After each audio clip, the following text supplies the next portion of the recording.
Next up, we got the Atlas. And the Atlas, of course, an amazing unit. It's so satisfying to have it shoot. It looks good, its design is nice, it's a giant walker. Who doesn't love giant mech walker type units or general, like, yeah, they are awesome.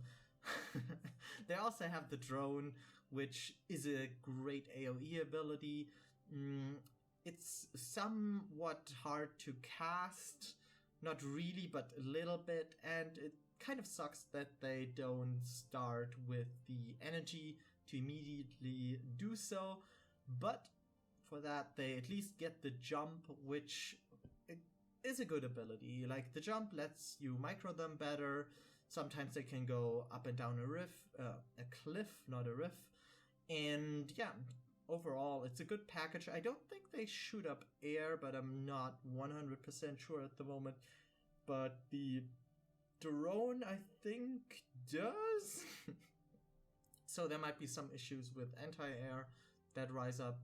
But then again, I think they do shoot air, actually.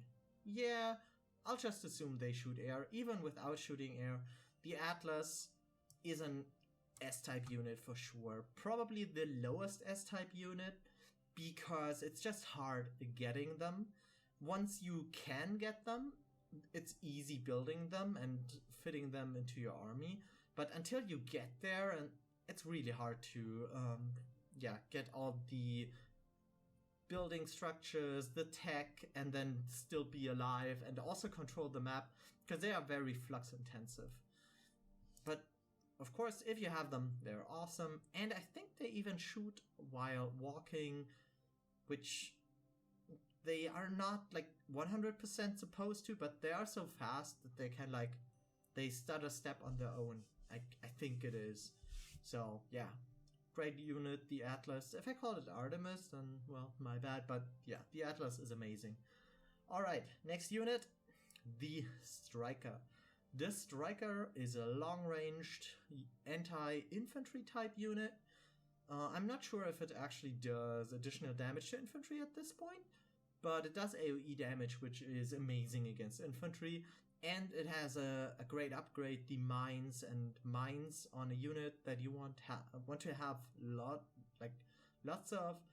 Makes it just very, very good. You get to plant a lot of mines, and the unit itself has high range, and AoE damage is just a very good package, and one of the cornerstones in Protectorate versus Protectorate, because you can, with enough strikers, just fight the infantry armies and yeah, beat them. So the Striker, for sure, S tier. No, wait a minute, A tier. Is it better than the Artemis? I don't think so, but probably better than the Protectorate Worker. The problem is the damage gets really, really, like, shrugged off by units like the Juggernaut and the Avenger. And then when, like, yeah, at that point they become kind of squishy, and if they are fighting those mech units, yeah, it's just rough, because you can't really kill them, and of course they don't shoot air despite shooting rockets. And that, well, makes them weak to air units, which is one big, big factor that makes the Striker just a little bit weaker, because we've already seen the Behemoth. That is like one reason when you would want to start getting one, or like a few, like 4-ish, if your opponent is focusing too heavily on units like the Striker. And yeah, that makes the Striker just A tier, very good, but not quite at the broken S tier level. Next up, we got the Lasher. So the Lasher is quite an interesting unit. I think it's getting built less at the moment than probably it should be built, because it's very good against, for example, Legion. You can snipe out the heroes, but then again, the Weaver can kind of snipe them as well. Sure, the Weaver doesn't kill them, but if you're locking them down, they are effectively dead. So yeah, you don't need the Lasher's ability to, of course, use its stealth ability, get a little bit of movement speed, walk in, and then attack, of course, in this case, the heroes. Also, yeah, the lasher isn't even like that's not even its main purpose. It's a heavy attacker, so it's good against like tank type units, which means its natural opponents or its natural times when you want to get it is like if you're fighting Avengers or maybe a bunch of Terror tanks or a lot of Juggernauts, of course. It's not as good against the Striker because again the Striker has a good range, so it's still fine but not as great. Infused Lashers though become very good again because their range is just insane and they have a lot of HP, so they don't even die to something like a Krager nuke. So that makes them, again, very, very good. Where does it land at the tier list? I would put it at like a high B tier unit. It's probably better than the ranged thrall. It's probably worse than the worker. Yeah, B tier seems fair for the lasher. It just has not found its spot quite yet, but it's still like very solid, very good. Alright, next up. That's my boy, the Terror tank. Oh yeah. Where does it land? So the Terror tank, of course, has an amazing history. It was one of the most, let's say, actually terror units that new players had to face because there were builds discovered that let you get the tank way early in the game. And maybe it was counterable, maybe not, but like just the feeling of getting into a new game, then making like a base and all of a sudden there's a tank when like of this size and HP and everything and firepower when you made 2 or 3 units, it's just crazy. So it got adjusted, and at the moment the Terror tank, it has really only one use, which is to, well, it has 2 uses. One is acting as a very long range siege weapon to eventually break positions. That is, of course, if you get its range increase 4 times. And the other use would be to act as an AoE damage dealer against light units, for example, commandos or stingers. In that case, you would just add a bunch of flamethrowers, and yeah, that would also work. The other upgrades, shield generator is okay, and the Gatling is fine, but it does not hit air. No, actually, I think the Gatling might actually hit air, but overall for the tank, the damage is still not high enough, even though it hits air. And the tank lands, unfortunately, on C tier for sure. It might even, actually, if the Behemoth is D tier, the tank is D tier too. It's probably the highest D tier, but yeah, you just never want to get a Terror tank as Legion until you reach really the last steps of your tech and the game, because the other options are just way better, and the tank itself can be surrounded. It takes ages to build, and then still has to be upgraded, so yeah, it's just, yeah, overall not a good deal. So D tier can be built, can be very powerful in those specific situations, just like a Behemoth is. Alright, let me check behind my camera. Oh my god, okay.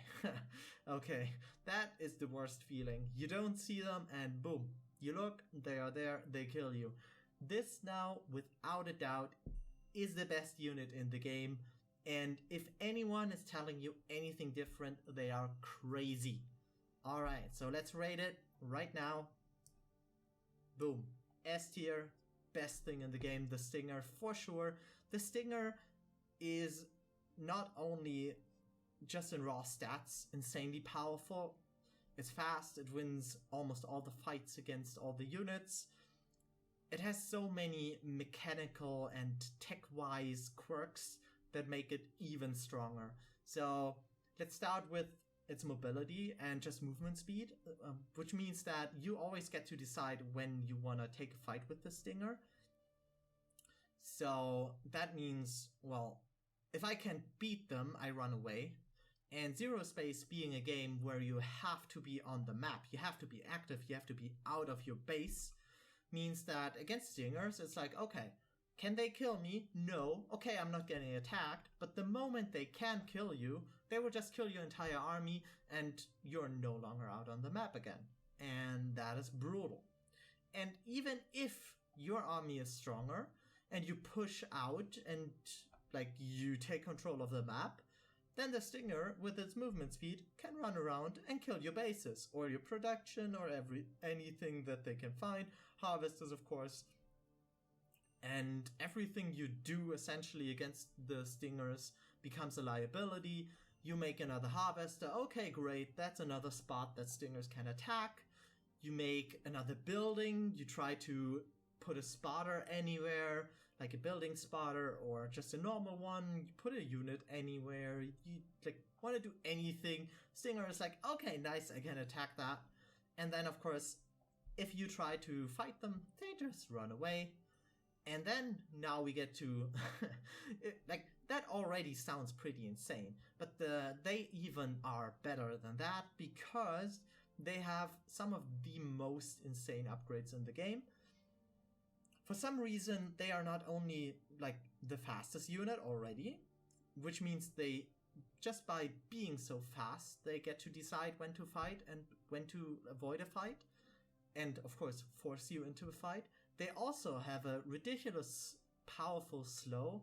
Well, not as powerful, but it's still a slow that is decently strong, which means that even if they could already force you and to fight and win the fight, they can now like double force you to fight and lose the fight. So yeah, the Stinger is just crazy. And then you have the choice of making your Stingers like into Banelings that debuff your opponent. Like they just explode and your opponent's units take more damage, which again will always work because the Stinger is so fast and can always close the distance. Whew. And then we get to Infuse, where Stingers, of course, double their HP. Now the unit is even more insane because it was already incredibly powerful. Now it's double the damage, double the health, and yeah, that makes it pretty good. On top of that, you can now also get more talents to make it even more tanky, which means like one Stinger, which again is only half a unit because you get two Stingers, just like the ranged Thrall from making one. And those two Stingers can be as tanky as like an armored Thrall, which is just nuts, while doing so much damage and being as mobile. Yeah, Stinger, without a doubt, the best unit in the game.